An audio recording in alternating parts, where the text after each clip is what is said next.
Namo Amida Butsu. Thank you so much for dropping by this video. If you're new to this channel or topic, please check out my introductory video on it. Holy guacamole! Day 17 of diving deeply into Jodo Shinshu, Shin Buddhism. Part of what I've been realizing is that yes, I set aside all my other beliefs and my other practices. There were a lot of other practices, by the way, but they kind of started to creep back in. Like I went to a Kundalini yoga class and I did go literally just like it just feels really good and it feels really healthy for my body. Um, but there was a way in which afterwards I felt a little dispersed from my walk with Amita. So I'm like, okay, not right now.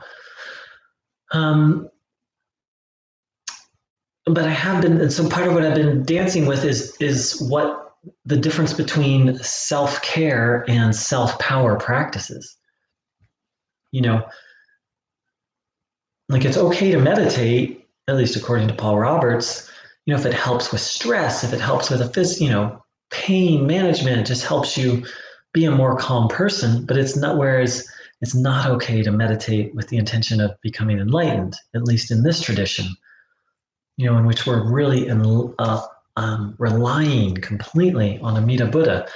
And so initially, I just put aside all my self-care practices, and now I've been bringing in ones that feel like they're really, really necessary to help me just be a balanced, healthy, sane person.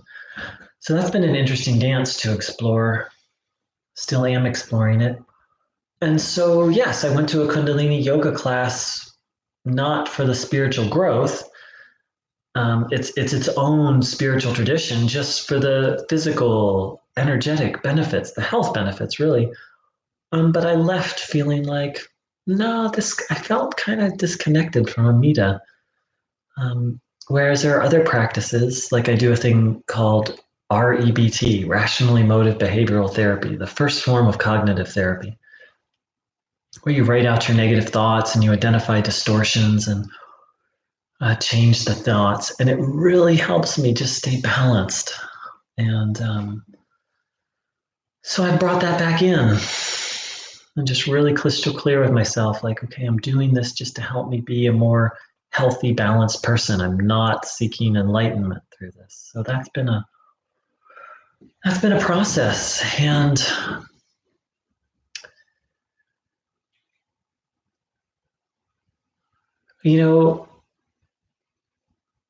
there's been a bit of a shift in the last couple of days, which is, I've suffered immensely, as I shared, thanks to the ending of a friendship and the way it ended, and I'm not going to get into it here. It was really bad, the way I was treated, just beyond unacceptable. And I don't predict this person will apologize. That's not their MO. But very, very painful. And I dove into addictive behaviors. And the thing is, though, Amita pulled me out so quickly. It was like a day and a half of addictive behaviors. And oftentimes I can spend weeks stuck in that. So this guy's got my attention. He pulled me out real quick. And so I'm today just kind of doing a little bit of, like cleaning up a little bit and refocusing after that little dive into addictions. And the other thing is not just did I get pulled out of the addictions really quick, I was really angry at this person and resentful. And I can stay that way for a long, long time. And I feel as if it's somehow mysteriously like 85% just gone. It was like it was just lifted somehow. And I consider that another act of Amita's grace. So, but yesterday was kind of significant in that I was suffering so deeply. And then when I came out of the suffering, when I believe Amita pulled me out of the suffering, I went out for Halloween and I had fun, but I just really had the sense of, you know, this is actually really meaningless. It's really enjoyable and I'm having fun and I'm glad I'm doing it. And, it kind of just doesn't really matter. And I'm still looking for the words for that, but there's this reorientation to like, yes, I'm going to live life and I'm going to have a healthy and enjoyable life. But given how deeply I've suffered, there's kind of this recognition of, I almost want to say that it's bull blankety blank. I guess just bull blank. I guess that's just one syllable. And I still don't know how to say it, but just this,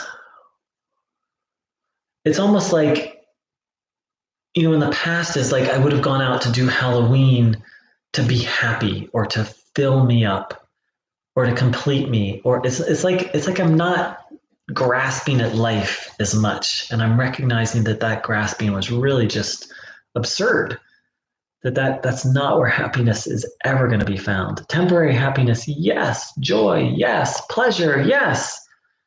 Wonderful positive experiences, yes. And not the full deal.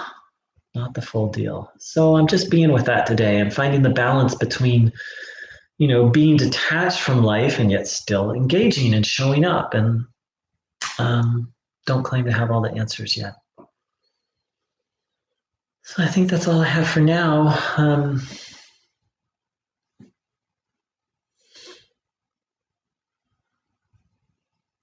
Well, I guess I'll just close with I'm in awe and wonder of Amita's power.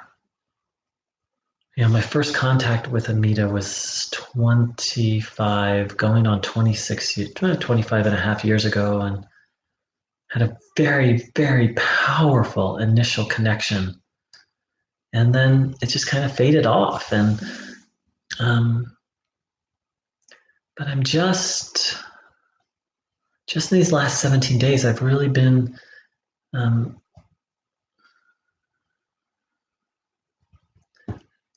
Amita's just starting to feel really real for me. When I started this, I didn't know. I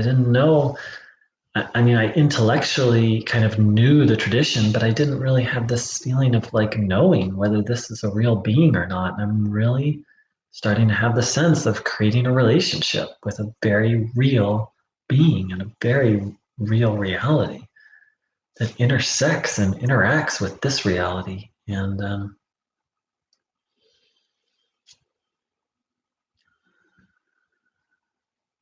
as I get my spiritual life in order, and I'm getting very, very strict about what spiritual means, that which liberates. So in this case, the spiritual path I'm walking right now is the Jodo Shinshu path. And then the questions about the rest of my life, which has been kind of a mess. Like, what do I want to do? Like, I'm not going to study and do Nembutsu all day long. A part of me would love that, my monkish, but that's not really healthy for me. That's actually not what this path is about. so, so it, so from this detached place, I'm like, what do I want to do with the rest of my life or my time? And I don't have all the answers, but feeling very guided and very blessed and very held by Amita Buddha. And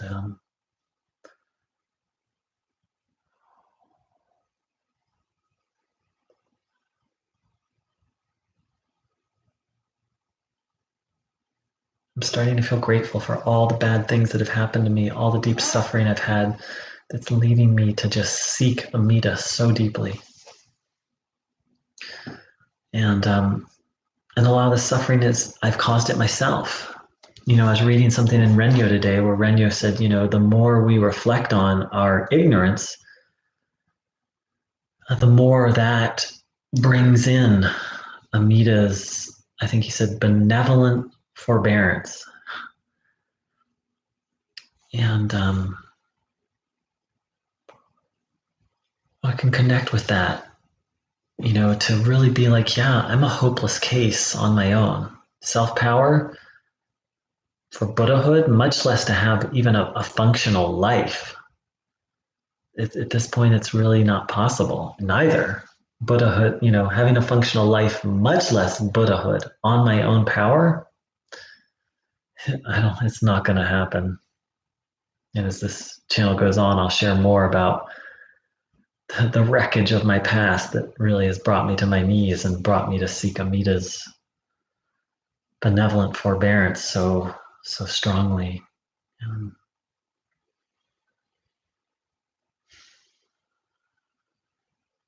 and I'm really grateful to all the people who have brought this message to me. First and foremost, to Paul Roberts. My assumption is he's enjoying the Pure Land right now.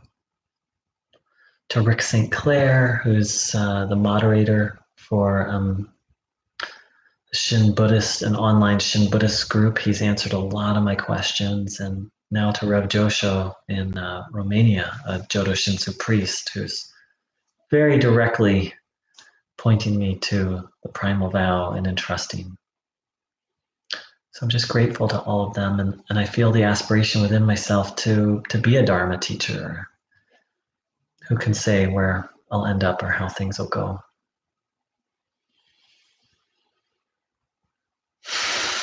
But there's such a sense of gratitude. There's a wish, and of course, it's not time for me to do that because I am hanging out in unsettled Shinjin as opposed to settled Shinjin. And but there's such gratitude to Amita and to those who have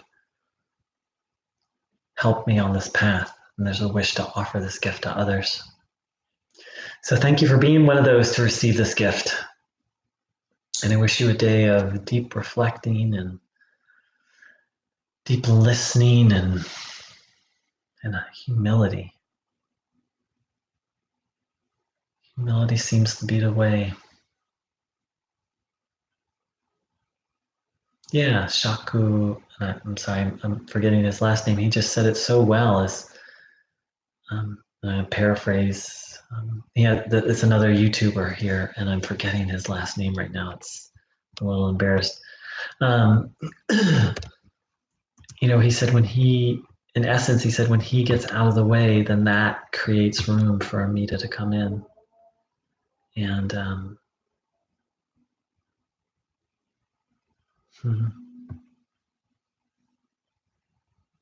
Shaku Josen.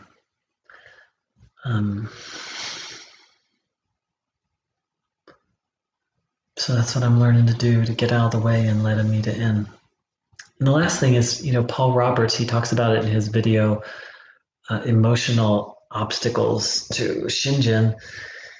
He says that it's important to spend time every day with Amita, just really entrusting ourselves and connecting with Amita. And I did some of that today, and it feels really good. And that's my understanding of the purpose of that is to let Amita remove the obstacles to Shinjin. That I can't remove the obstacles. There's obviously work for me to do of deep listening, of raising my doubts, of bringing my doubts forward and asking questions. And Amita's the doctor, not me. So thank you so much for dropping by. Namo Amita Butsu.